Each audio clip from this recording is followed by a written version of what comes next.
You're now listening to Sound Talent Media. Check out more shows at soundtalentmedia.com. Hey, what's up, everyone? I'm Matt McGackie, the vocalist of Cryptopsy and the host of the Vox and Hops Metal Podcast, where I sit down with fellow metal musicians. We talk all about their lives and music while sharing killer craft beers. If you've ever wanted to sneak backstage and share a beer with one of your favorite musicians, well, Vox and Hops is the podcast for you. This week on the podcast, I dropped a killer episode with Kelly Schaefer of Atheist. There is this episode and over 440 other ones to help you enjoy life, metal, and craft beer. So what are you waiting for? It's time to become a Vox and Hops head. Cheers! Hello, this is Vincent Daniel Wyland. Welcome to my dad's podcast. He talks about guitar stuff sometimes. Today he's talking to Jessica Dobson. She plays in a band called Deep Sea Diver, and she's really cool. If you would like more of this conversation, and you would like to help buy my groceries, you can go support the podcast over on Patreon. Go to patreon.com/tonemob. That would really help me out a lot. Okay, on to the conversation with Jessica. Thank you very much for listening, and I hope you enjoy the show.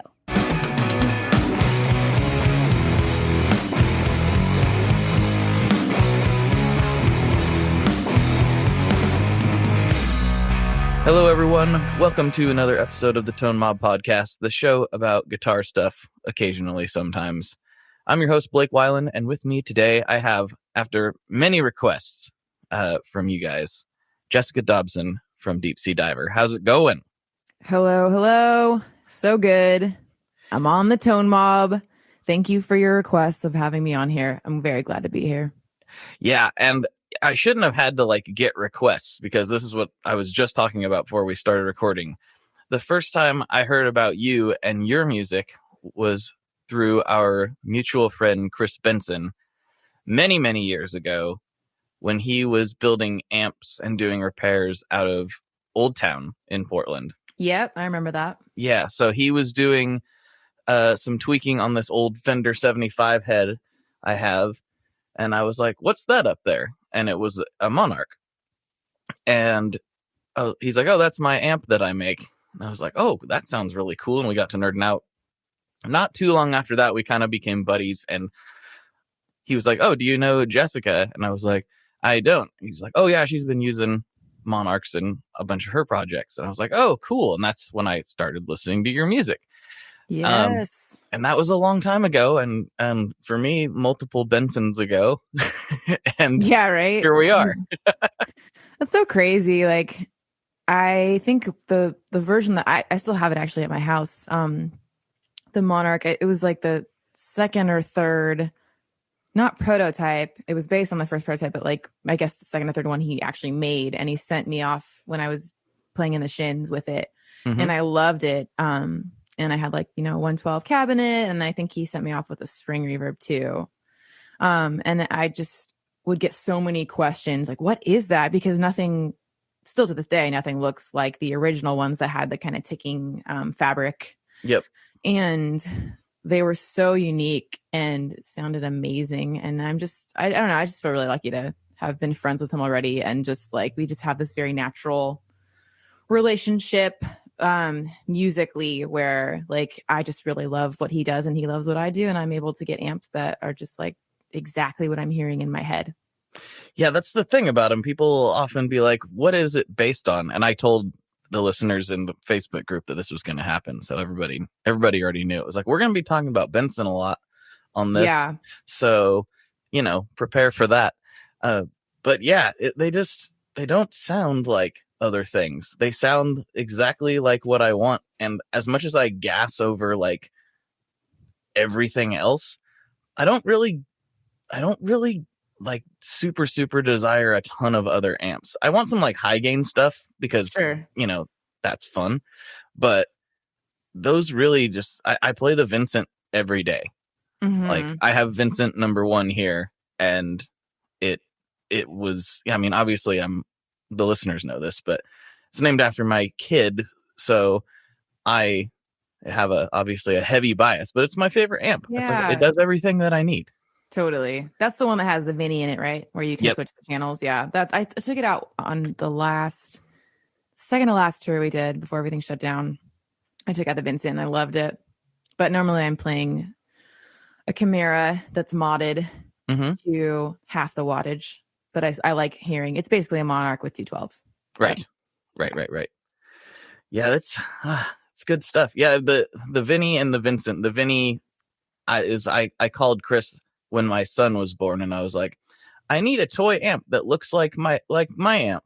Can you make one? He's like, well, if I'm gonna do it, it's it's not gonna be a toy, Well, that's the thing with him is like if you give him he was probably already thinking of something like that, because every time I go down to his shop, there's something new he's working on, which I really respect about him. And just like, he's one of the hardest working people I know, but he doesn't sit on his hands and just like always has a new concept or idea. And so I bet you that's probably why it came to be so quickly, with the Vinny. That's so sweet.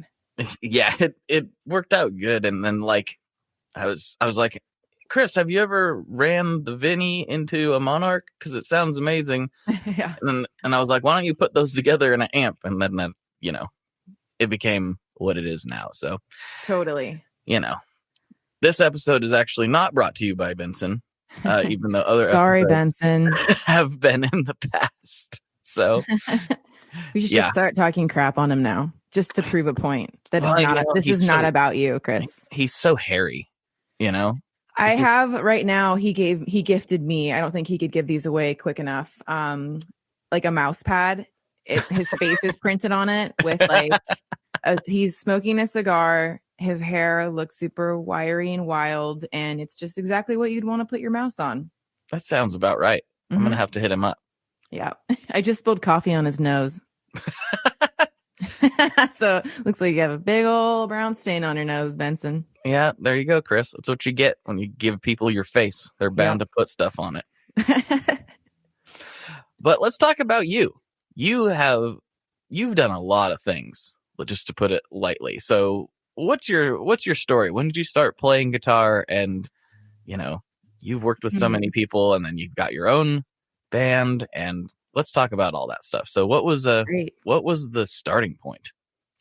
Well, my musical background is I was lucky enough to have a great family who loved playing music and singing and was in choir, and they noticed that I was musical from a very, very, very young age. And so I was put in piano lessons when I was 5 or 6, started writing music at a really young age, whether it was copying the really beginner's waltzes that I was learning, or like wanting to embody these different composers that I was learning songs of. And then my dad had a 12-string Takamine hanging around, and I picked it up because I grew up in, going to youth group at church, like a lot of kids have done. And that's where they learn how to play musical instruments, because you want to be in like the band or whatever. And so I remember bringing this like big old, I have very small hands. And so it's hard for me to learn like bar chords on this thing, but I would bring it to youth group and just learn, basic church songs with it. And then my aunt bought me a Yamaha Pacifica from Guitar Center. I very much remember this for my birthday. I think it was my 11th birthday. And with a little like solid state Fender amp that had like a push button for gain. And like after that, it was like my world shifted immediately. I was like, okay, yeah, I'm a guitar player now. And I just played every day, all day, get yelled at for not going to bed. I'd play it underneath my covers so people wouldn't hear me. My parents wouldn't hear it, just like, and just was absorbed in learning how to play guitar. And I loved playing, before I had the electric, but like there's something that came alive in me. And so that was around, pre-junior high, junior high age. And then started playing out at coffee houses in high school, kind of singer-songwritery stuff. I was really influenced by Elliott Smith. And then, gosh, that's when I met, like right out of high school is when I met Richard Swift and Eli Thompson and this crew of people in Fullerton, Orange County, who like became my crew, and I was so inspired by and started recording songs with them. So I don't know how much of the details you want of my recording experience. I did get a record deal when I was really young with Atlantic, and that ended up being a very strange, unfortunate situation, but learned a lot. And out of that, because I was a little bit disillusioned, well, that's an understatement. I was very disillusioned with the music business around like 22, 23. I started playing for other people kind of on accident, really. Like I never, ever set out to be a session musician or playing. I didn't think I would be able to play in someone like Beck's band, which I ended up getting the gig for. And it was just because I knew the musical director and asked him if I could audition, because he was asking me if I knew anybody that would be a good fit. And I was like, well, it'd be fun to audition. Yeah, maybe I do. You know? But I really didn't think. I was like, okay, this will just be fun to play with a bunch of studio guys, but like I won't get it. And anyways, I got it. And that just kind of set off this trajectory of, once I got that, it was such a high profile band, you know, going from being like my tiny little indie rock world to that. Naturally, other people, the music community is pretty small when you break it down. Definitely. Especially in LA. And like, so I think from that, the Yeah needed a bass player for a hot second when theirs was on maternity leave. And I was recommended for that. And then the Shins gig came along really organically. So I played lead guitar with James, and it kind of came full circle. Richard Swift was in that band. And my friend Yuki, who played on my second Atlantic record, was playing bass in that band. And then I met Scott McPherson played with Beck. Joe Plummer was in the Shins, and it was just such a fun band to be in. And of course, James. And yeah, just like random things along the way. I became friends with Britt from Spoon and played in a couple of his side projects, Divine Fits. Whenever they'd come through town, Spoon, sometimes he would ask me to just come and play baritone guitar, just do random things. And it was a lot of fun. And the last like major touring thing I did was the Shins. And then I decided, I was like, I need to focus on my own project, Deep Sea Diver. So that's the long story short. And that's funny because that's where I picked up, basically. It's like, oh, this is great. This is so cool. And I really was, and I think a lot of people, this is probably why you've been requested so many times. You really do a great job at getting really good sounds. Like, thank you. I'm like, oh man, this is my kind of tone. You know, it just sounds, it's, you know, you put all the fuzz in the right places, and it just makes me warm and fuzzy inside. So it's great. Thank you. So do you have like a process that you go through when you're like putting together a rig, or do you just kind of plug in stuff and see what happens? Yeah, the latter for sure. Like, I'm not a set it, forget it kind of person. I obviously have like go-to pedals that have spoken to me for a long time over the years, which I love. Like, you know, my Memory Man's always on my board. My dual tone, Pleasure Trem 5000. It's a tremolo pedal, things like that. But I don't know. I think I'm constantly searching for new textures, and I'm very inspired. Like, I don't have one set way of how I write music, but I allow sounds to direct a lot of where songs go. If I'm starting it on electric guitar, or if I have a small like rudimentary idea, then I'll like just record it really quick on Logic, loop it, and start messing around with sounds. But I think from the beginning, I don't know if some people of your listeners have heard, like, I don't consider myself to be a gearhead, or like I don't excuse me, geek out on like a lot of gear forums, or sorry, I had something in my throat. I don't geek out on a lot of gear forums or try to follow what's hip now. I don't care. I don't care if it's vintage. I don't care if it's new. It's just, I'm just trying to go out, talk to musicians that I love, see what's on their board, and have it be like a more organic way of coming up with sounds, and studying like my favorite records. How did they do that? And just being inspired and constantly learning new things. What are some of your favorite records? So some of my favorite records are, gosh, I would say for Sonics, actually, this doesn't include a lot of guitar on these records. It does, but it's more like single note, plunky stuff, like a lot of Air records. Mm-hmm. I just think they're so beautifully engineered, and there's something about so many French bands that just, I don't know, they get away with so much, and they're so free with their sounds, and they do synths so well. So like Talkie Walkie is one of my all-time favorite records. Beck's Sea Change. I'm bringing up a lot of stuff where the Sonics are my favorite. I'm trying to think of records that sound like crap that I love. Because, I'm not like it's all about the vibe. Right. Like, and that's what I'm talking about when I say, like, I'm not a gear nerd or a purist or trying to copy all the trends. It's just like, is the vibe there? And is it driving you to create something new? So records that don't sound that great, Nick Cave records, a lot of those like late 80s, early 90s ones are pretty shrill.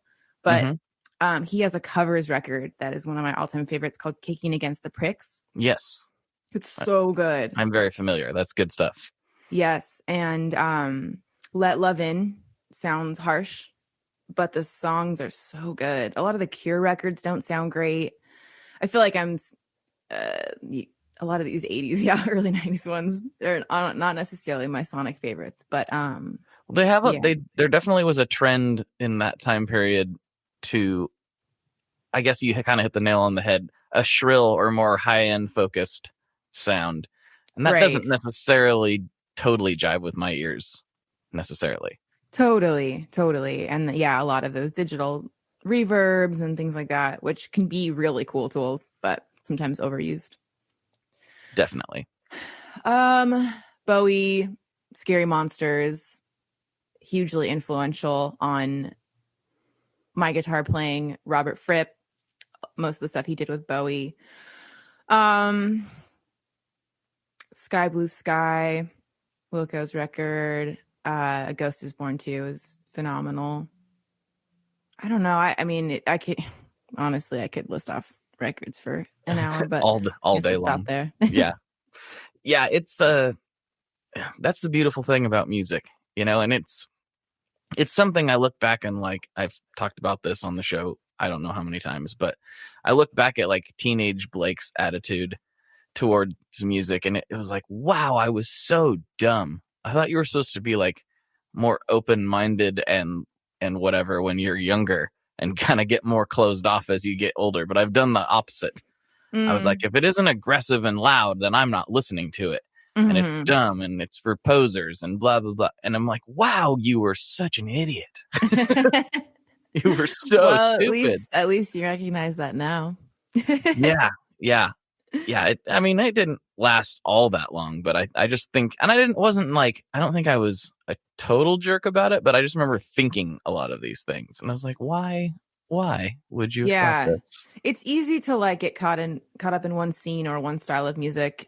And I don't know, I'm at a loss for like referencing a record now, but I know I have examples of just like, if listening to interviews of people, like whether it's Bowie or Tom York or whatever, like you listen to the records they make and then they talk about what they were listening to at the time. And you're like, oh, this sounds nothing like what you would think maybe Radiohead would listen to, or like you can't necessarily hear that influence, but it shaped it.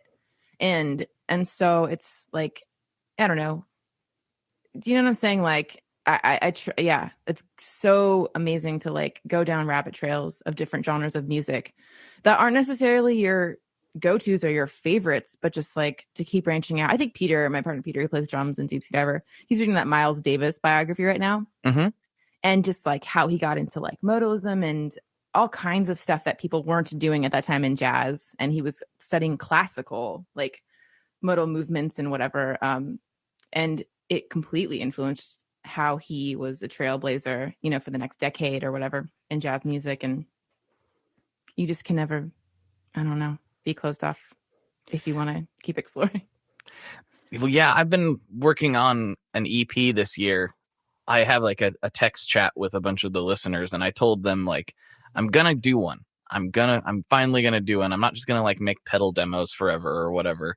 And I challenged myself to get it done by February 28th. And I kept making these songs that are just, I would take them and show my wife, and she would be like, she was like, this is really cool, but it doesn't sound anything like anything that you or I usually listen to. And I'm like, I know, that's why I'm struggling with it. I was like not liking that about it. It's not something that I feel like I would necessarily turn on, at least not off the top of my head. Sure. And so, but she was just like, well, maybe that's just what you do. Like, stop trying to fight it and just do it and see where it goes. Cause she's like, it's cool. It's just not like, Americana or metal or whatever else I normally listen to. Well, and then, I mean, it takes time to be able to like find your voice when you're like trying to let other influences in without sounding like you're copying. Cause like I copy all the time so that I can find a new voice.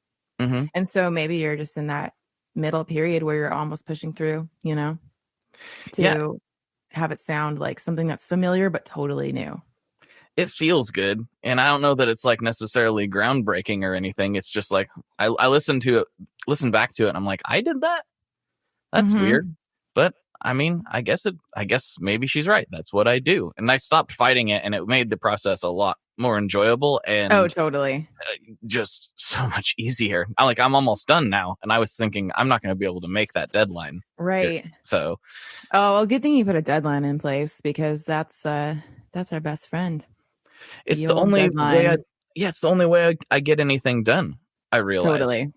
If I don't make a public statement, then I'm not going to do it. I'll just noodle in my shed for years, which is what I've done. Basically. Yes. Yeah, no, I mean, it's crazy. Like, the latest example we had of a deadline was when we were doing live streams when the pandemic first hit. Mm-hmm. And we started this thing called Stay Home Stems, where we would record a drum track or like just one track of something and then release it. And we would give our listeners or our fans a week to write a song with it, and they could do whatever they wanted. But they only had that week. And I love deadlines. And then that's where the song Stop Pretending came from, that we released in the spring of 2020. Oh, that song's so good. Thank you. I was just listening to it. That's crazy because and I'm sitting in my home studio right now. I have a humble setup, but enough to make things sound pretty sweet for what it is. And we basically just like looped Peter's drums and then released that. And that loop never changed. Like when I wrote on top of it for the song Stop Pretending, I was thinking about re-recording the drums and being precious about it and blah, blah, blah. But there was just no time for it. So I just kept the loop. And it's hilarious because it's not perfect playing. Like some of it drags a little bit, but that's the vibe. It's kind of sweet. So yeah, I didn't have time to correct or be precious about things. And it was just like, all right, I'm going to stick to the same deadline I gave everybody else. That's unfair if I don't. And then we released this song, which is something I would never imagine doing. It's like you hold on to stuff so much, and we had a record in the can, but we hadn't announced it yet. And it was like, do I really want to release something on Spotify? Is this the first thing, this home recording? Like when we haven't released something since 2016. And we released a couple covers, but that was it. And it was just like, who cares? Just go for it. And it's awesome. Well, I mean, honestly, part of the inspiration, because I don't have like the greatest recording setup. I have a lot of awesome guitar gear, but my recording setup's pretty minimal. Mm-hmm. And a lot of it was like, I was like, well, not that I'm trying to do this necessarily, but Billie Eilish made one of the number one records in the whole world in the bedroom. Yep. So why can't I make, the number 1 billionth record in the world in my bedroom? I think that's fine.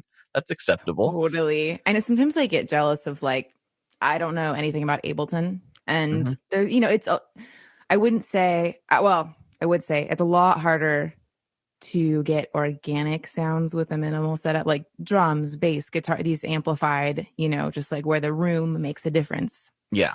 Versus when you're in the box and like, whatever. And then not to downplay what is it, Phineas, her brother? Like, but sometimes I did get jealous. I'm like, I wish I made music like that, where didn't really matter that I didn't have a bigger room sound or whatever. But I'm I'm not really a good programmer and with drum machines and all that stuff. I should get better at it, but Yeah, I've got a new laptop coming. I want to hone those skills a little bit, but yeah, I'm not very good at it either. That's why this is largely it's a turned totally into different world. It's not something I'm familiar with at all. It's Like sequencing and MIDI, all that stuff. Like I know the basics, and that's about it. yeah, But, right there with you. yeah. But like you said, that's another thing to learn. We'll figure it out. We'll get there. Someday, 65. I'm putting that deadline on myself. 65, get me into sequencing. Give me Ableton 1000. It'll probably be that program by then. Yeah, exactly. I've never messed with Ableton. I know very little about it, but I guess that's maybe not what we do. That's okay. Totally. Too. Oh, I'm fine with it. That I suck at it. You mentioned the drums on that song, like moving back and forth a little bit, and I actually, and I know that some of the listeners are going to be really mad at me, but I hate playing to a click. And it's not just because I'm sloppy. That is part of it. I am sloppy, but I feel like it takes something away from it. I much prefer playing to a live drummer who does kind of waver a little bit. I like that. I don't know. Yeah. Maybe that's an excuse, but I've always hated click tracks. Clicks are very limiting, depending on what you're recording. We always go in the studio very loosely with like just not expecting to record to a click, but also knowing when to add that in, because sometimes it is your friend. And for songs like Lights Out, we recorded most of it to a click, and I think we dropped the click. Actually, I think it was Eyes Are Red. Most of it was to a click, and then the kind of LCD sound system, like 4-minute jam at the end, I think we took the click off. Okay. And so it's malleable and, but totally. I'm not like here or there about like when you should and shouldn't, but I love when it's not. I mean, I was just listening to like Fiona Apple's new record. I can't imagine that most of it was recorded to a click. It's so fluid, and it would not sound the same, I think, if everyone wasn't, recording to the grid. I don't even know how you would write some of that music if you were just demoing to a click.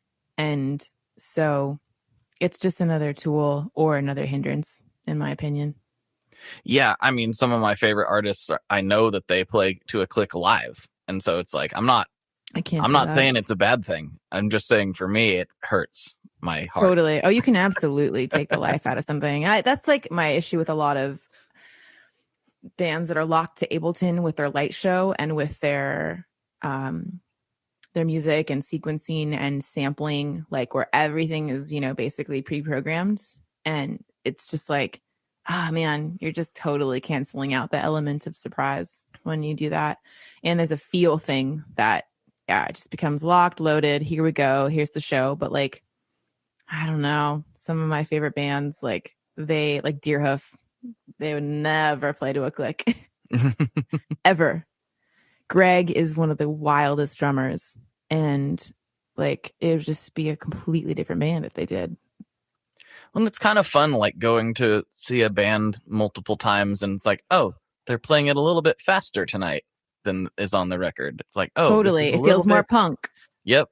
It's for like sure. It's like, I don't know, just it totally changes. I mean, oh man, I don't want to talk about live too much. I'm getting antsy. I know. It doesn't. Sometimes it like seems like it never existed. It feels like that far away. I'm trying to have some patience. It's like realistically, it's not really been that long. I have to keep telling myself that. It's not like it's been like 5 years or 10 years. Right. It's been almost a year. Yeah. It's like I've waited for other things for longer than this. I can get through. I think it's the fact that though there's no end date still in sight. So that's probably what's making it feel a lot longer. That's true. We have no idea. I mean, there's a little bit of a light at the end of the tunnel now, but sure, it's still like, ugh. That's depressing. Who wants to talk about that? Not me. We have to change the subject. We need to talk about, guitars, because we talked about your pedals a little bit, but I see you with the Jazzmaster a lot. What else yeah. you got? Currently Starcaster. It's a new one, but I swapped it out with Lawler wide range humbuckers, and it sounds to me, when I side by sided it with a vintage one, so close, which is amazing because I can't afford a vintage one. Let's see. I have a 1964 pre-CBS Olympic white with the matching headstock Fender Jaguar. That was my first vintage guitar that I bought. I have Fender just sent me an Acoustasonic Jazzmaster, which rules. I like had never played a hybrid guitar like that, and I wasn't sure, what it would sound like, but it's actually pretty sweet. And you can get like some rad like natural overdrive out of it. Like it actually, there's a setting when you switch it to like blend the acoustic pickup with I think that's what's going on, blending the acoustic pickup with the electronic. It actually sounded like some deer hoof tones. It was pretty cool without any pedals plugged in. So that was sweet. Nice. What else do I have? I'm sad that I sold my silver. I think it was a Silvertone Jupiter. Oh, The one I had in the shins, but I might try to buy it back because I know the person that has it. Bro, you playing out still? You don't really need that thing, do you? come on. Remember how I gave you a deal on it? I gave you a really good deal. Come on, return the favor. Come on. Come on. I have a built guitar that I just got.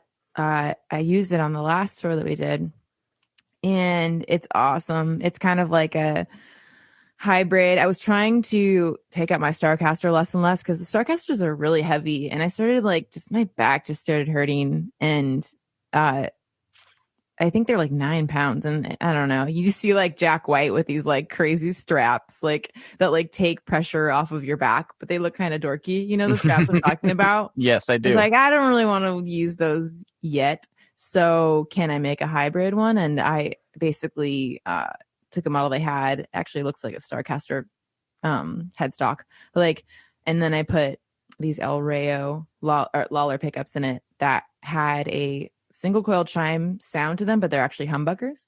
And so I kind of hybrided my Jazzmaster and the Starcaster. Very cool. Yeah. Very, very cool.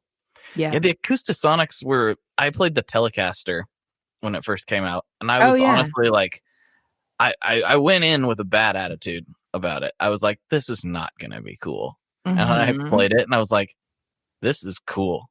Yeah. Totally Well, at changed first, my mind. no, you might think is this going to be an Ovation?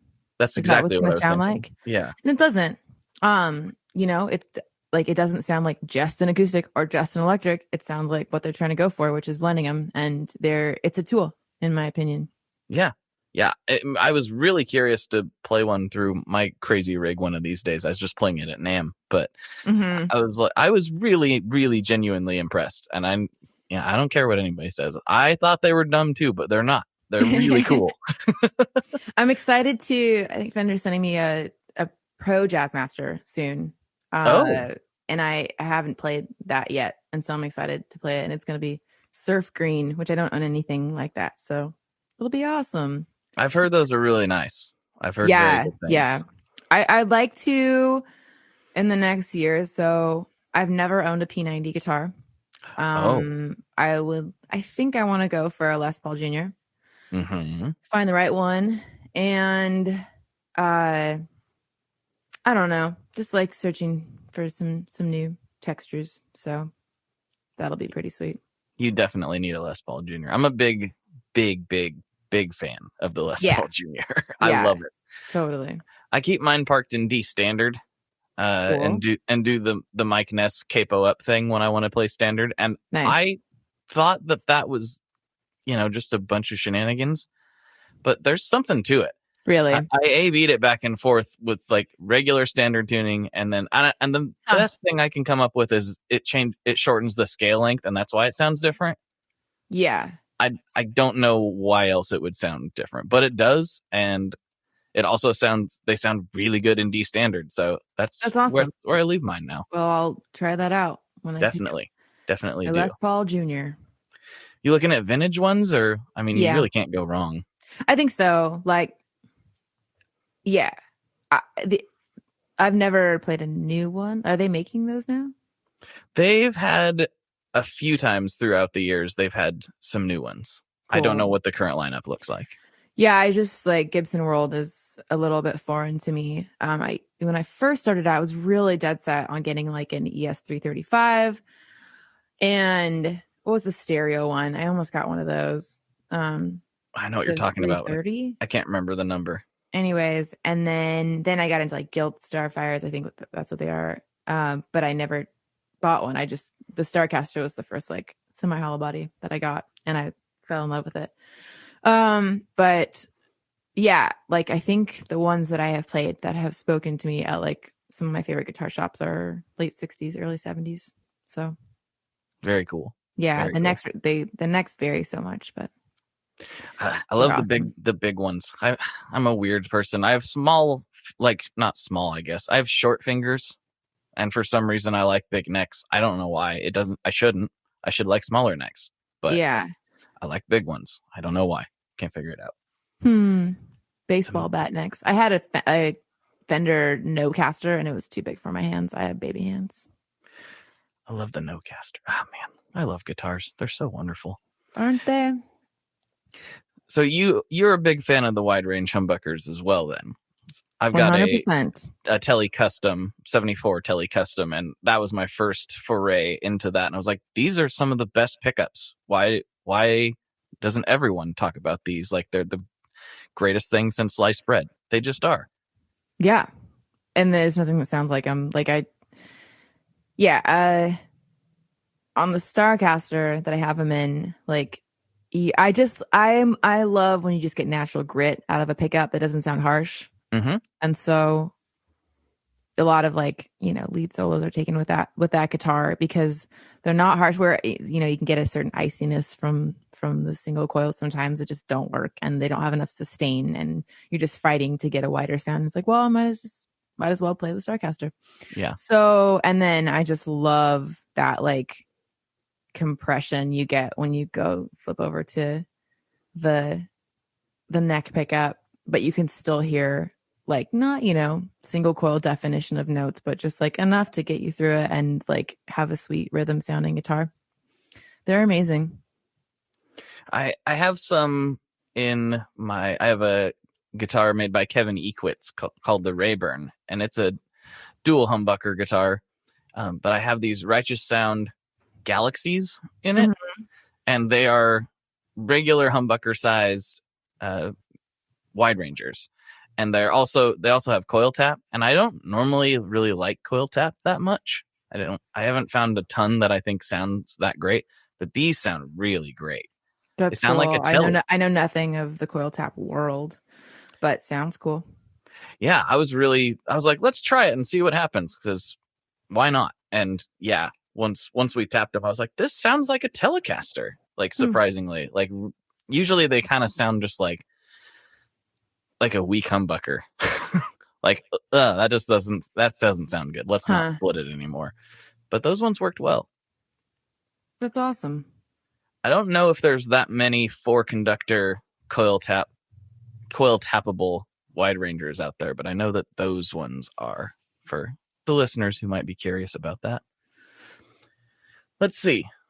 What else do we got here? We went through the pedals. We know you're playing Bensons. Do you have any other amps that you love deeply and with all your heart? So I have a Supro, the 15-inch speaker. It was meant to be a bass amp. The name of it is not in my head right now. Is it the Thunderbolt? But it was like, yeah, that's what it is. And it was like I think Led Zeppelin used to use it on bass.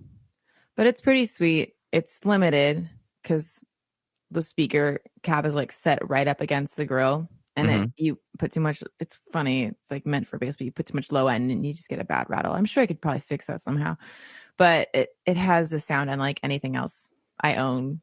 The super sound is pretty specific. So that one's awesome. I love amps that are just volume tone. I honestly, what else do I have? A Vox AC30 greenbacks hand wired from the 90s. It's awesome. It does its thing. It does that Vox thing. Not for everything, but fantastic when you want something punchy and chimey. I love my 1972 B15. I love playing bass.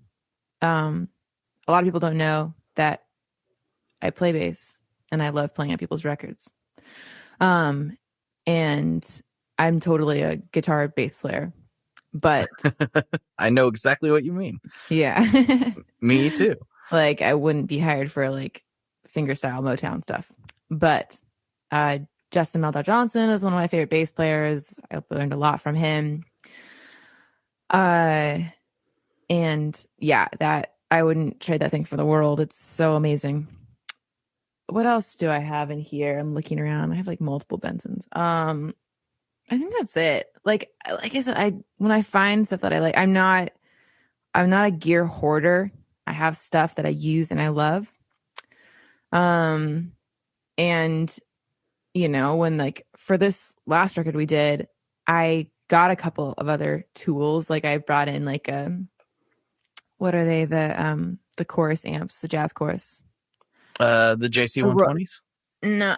Yeah. That's what I got. And use those for songs like Lightning Bolts and I think People Come, People Go. Then just use the chorus on the amp and those sound so sweet. I've never been a Marshall person, don't know anything about it. I actually just talked to Benson about maybe like picking up a Nathan Jr. because I need a smaller recording amp. And I don't have anything like the old vintage, you know, Tweed Fender Champs or anything like that. I mostly have higher 15 and up wattage amps. So the Nathan Jr. is kind of it's surprisingly it feels like a big amp. Yeah.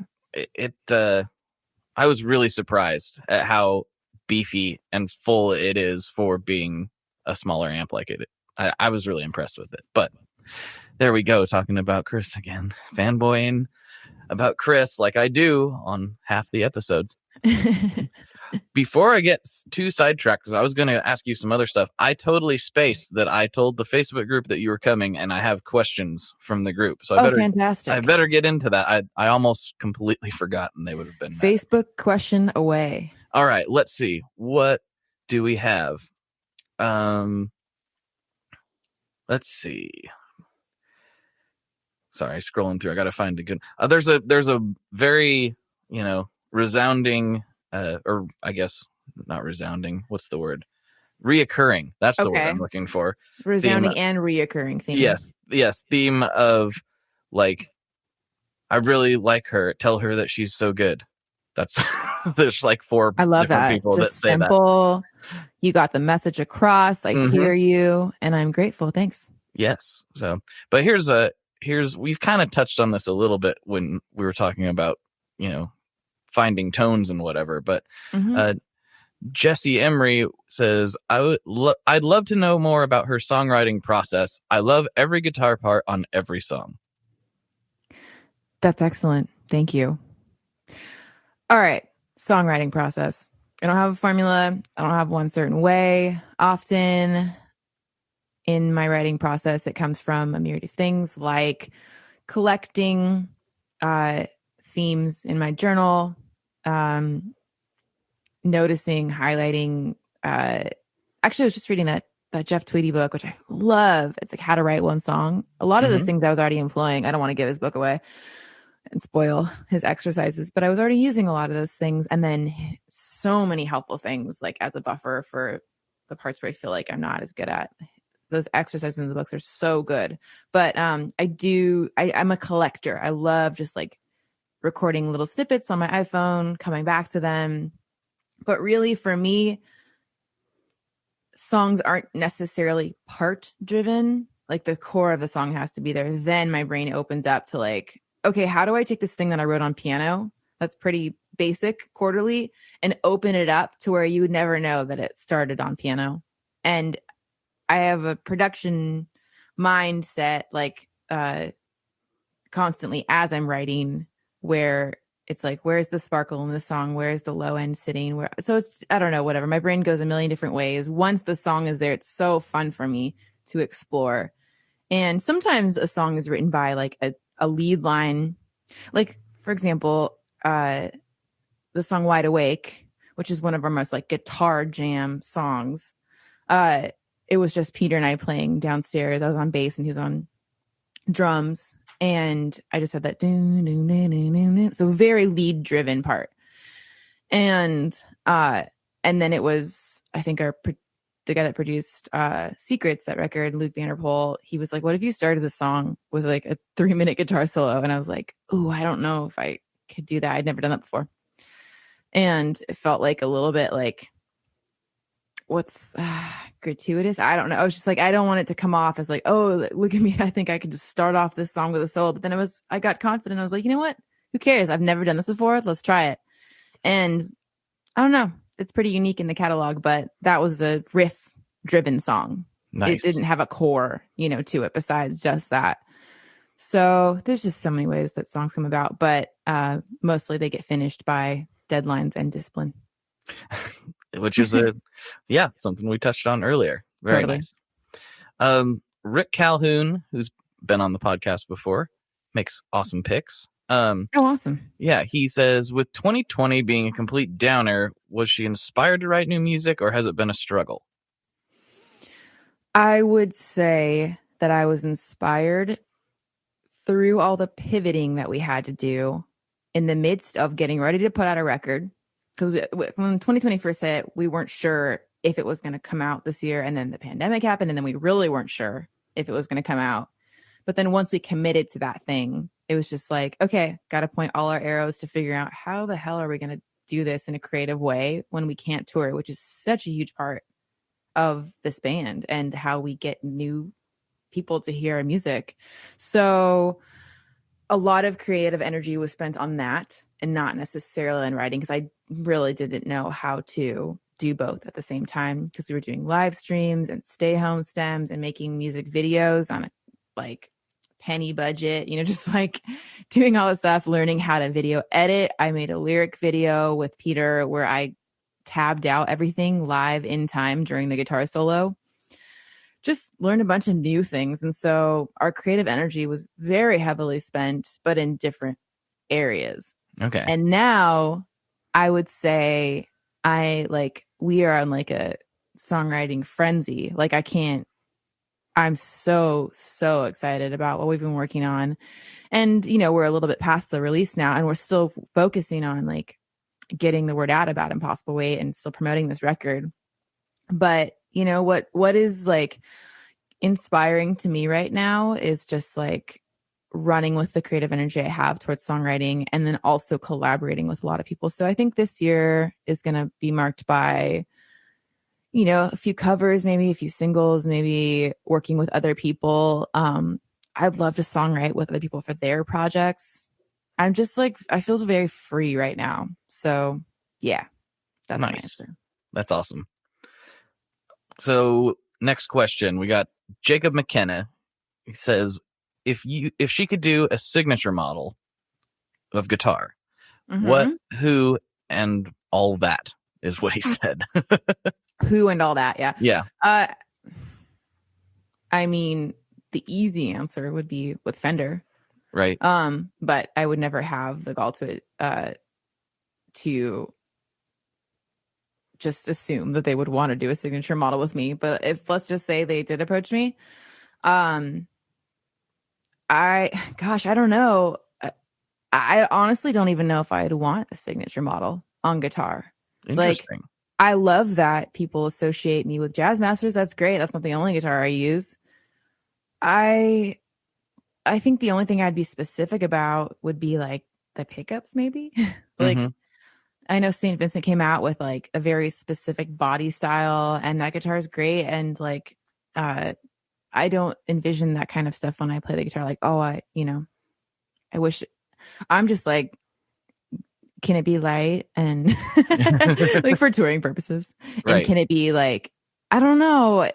It depends. Like, some people love really multifunctional guitars, and some people like really specific, narrow, this is what it does. And it's like, this is my thing. And I think I'm more on the latter end of just like, I like specific purposes for something. And then you know? Like maybe when I explore into Gibson world and P90s, maybe I'll have a different answer. Maybe I'll want to do a signature guitar with them. I don't know. But I think there's more room for that in the pedal world for what I think about. Yeah, that makes sense. It's also, when you have a signature guitar, I feel like there might be a certain amount of pressure that's like what you play all the time. Yeah, the more I wouldn't think about like it, it's that. just I'm not actually that interested in a signature guitar. And again, it's like I'm answering your question, not assuming that anybody would approach me to do one. I think the thing there's about people that work at Fender that listen to this show, so Sure. who knows? like Martin, me, you hear that? yeah, hello. No, I think like, I haven't talked about this a lot, but my guitar playing, like I don't consider, like, I think in the same way when I played with Beck, I knew I wasn't a session musician. I was not like someone that could just show up. It depends on what your definition of shred is, I guess. But like, I can't do sweeps. I'm not the traditional guitar player that can just bust out any riff you could think of and am super fast in my picking hand and all these. Like, I write songs, and so oftentimes people ask me to do like these gear demos, and I'm like, I'll like play a riff from my song, but I'm not the person that can just, like a Blake Mills, I can sit down and play these beautiful songs and be super impressive. And he's also an insane songwriter. But I think sometimes I feel insecure about that part of it. Not like that I don't think I'm a good guitar player. I'm confident in that. But there's a specific type of guitar player in the guitar playing gear world that is, like, I've read some of the comments on Premier Guitar where it's like, oh, she's considered to be a guitar player. And it's just like, A, shut up. And B, yeah, I am a guitar player. I don't play like that person, but sorry, not sorry, I do my Wait till own they thing. hear my playing. They'll really question things. No, I do my own thing. And like, I'm not concerned about technique. And like, I think sometimes when I think about having like a signature guitar, or I don't know, I just think there's a lot of pressure that comes with that. But then again, I played the Elvis Costello. He wasn't known for being an insane guitar player, like in terms of like studio musician chops. He was an artist and a songwriter. So I think I just needed to get that tidbit of information out that I just said. But maybe I don't know what I'm talking about. Maybe I'll take a signature guitar. Sounds awesome. Let's go. Let's do it. Come on, Fender. Let's do it. You guys heard it here first. All right.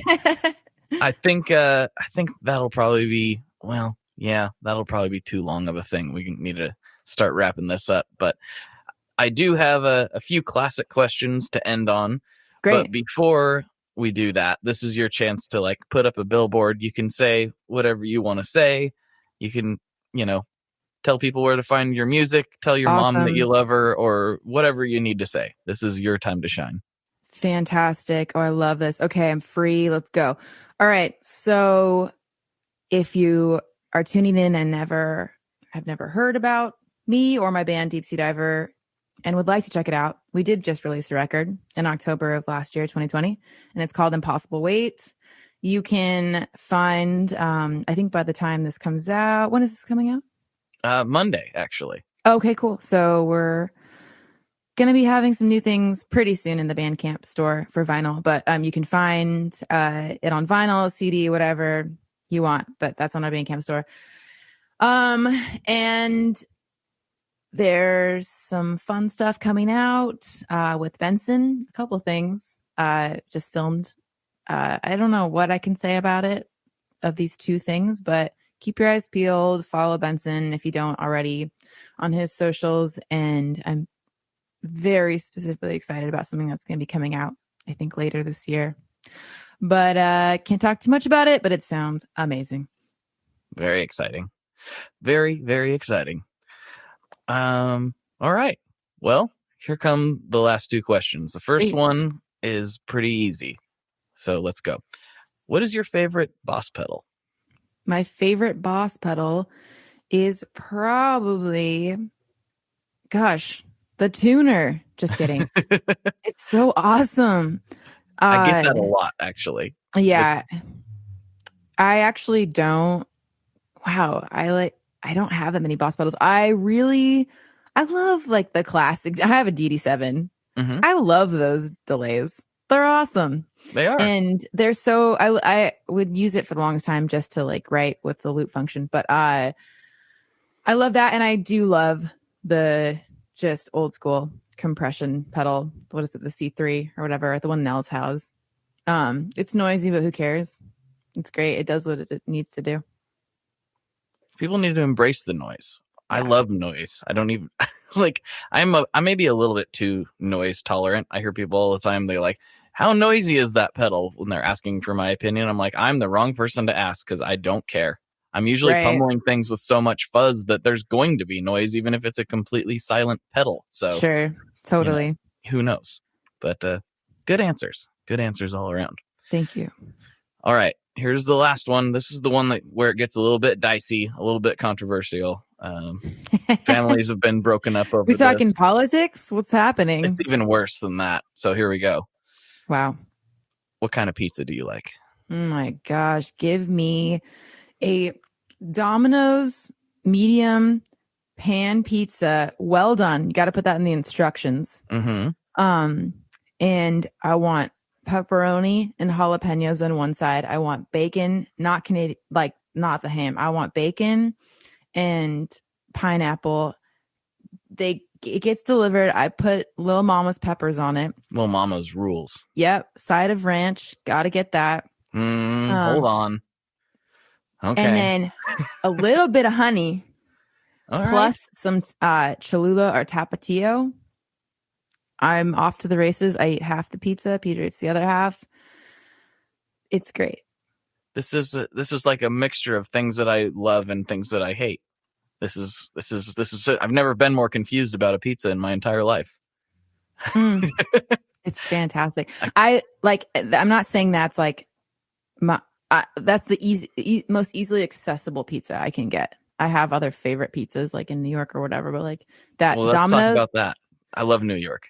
Tell me your favorite New York. I think it's a nostalgic reason why I love this, but we always stay at the same Airbnb when we would play, like when we played Rough Trade or something like that. And there's this pizza place like right off of Bedford Ave and I think 4th. I don't even know what it's called, but I think it's comfort to me of being on tour and going to the same place, but it's New York style pizza and it's fantastic. I love New York pizza. I thought it was all just kind of a myth before I actually went there.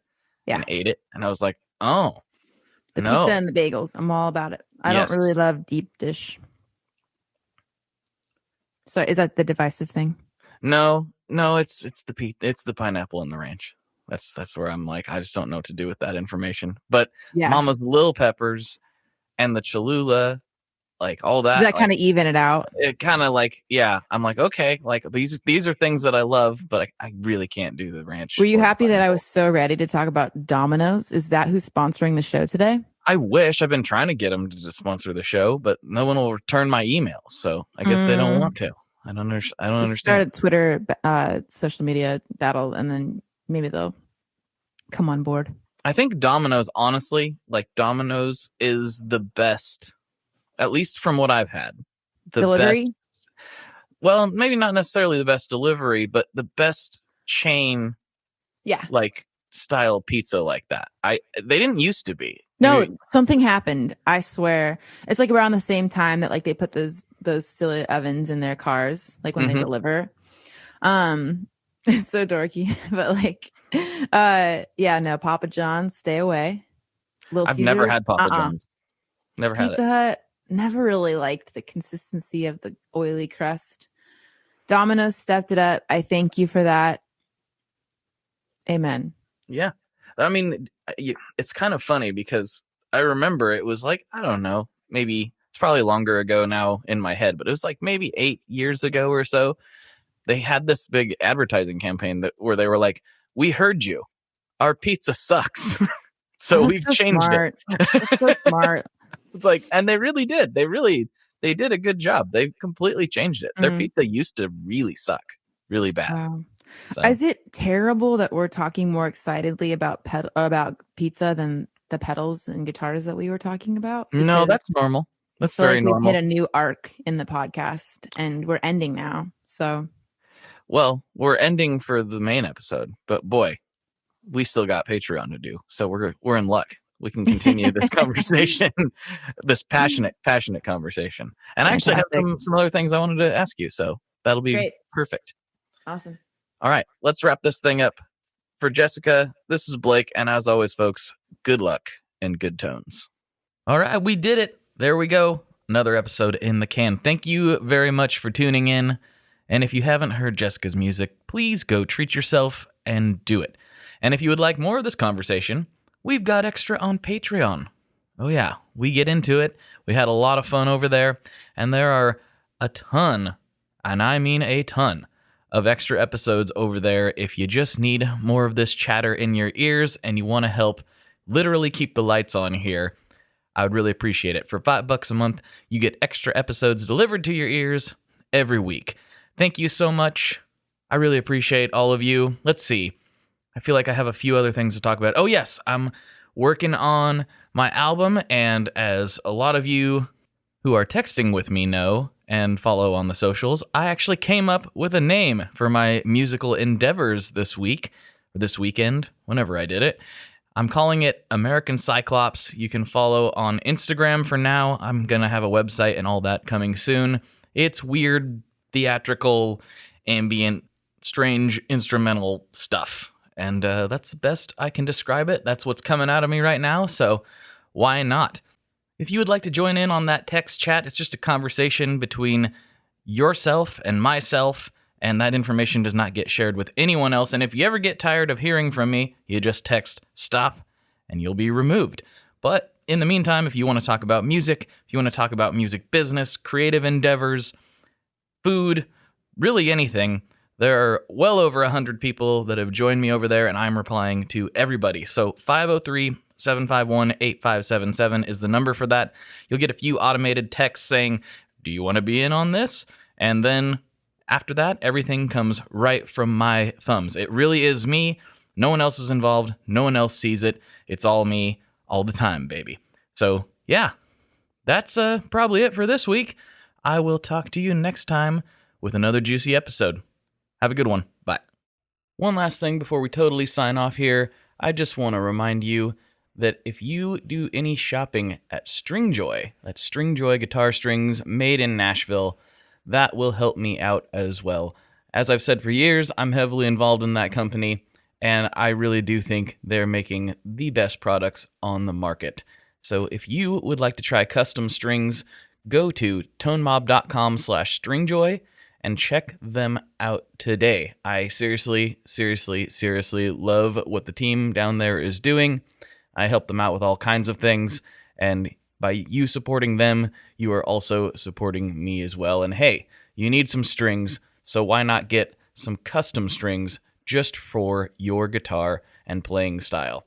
Again, the link for that is tonemob.com/stringjoy, and that will take you right to their website, and you can do all your shopping through there, and that will help everyone involved out. So thank you very much. Talk to you next time. We are brought to you by the wonderful folks at Gun Street Wiring Shop. Yes, Gun Street Wiring Shop. I've talked about them before. I used to say based out of Bend, Oregon, but guess what? Sean moved to my neck of the woods. Sean's in Portland. Sean is awesome and has helped me with a bunch of stuff lately. And if you have wiring needs for your guitar, he can help you too. If you want to get weird with it, he can get weird. If you just need to spruce things up a little bit, there's your guy. He takes all the guesswork out of doing your guitar wiring, and he makes it simple, and his customer service is top-notch, and I can't say enough good things about Gun Street as a company. I really respect Sean and what he's all about, and the product is top-notch. I've got 3 different guitars that now have Gun Street harnesses in them, and I could not be happier. So go to gunstreetwiringshop.com and check them out.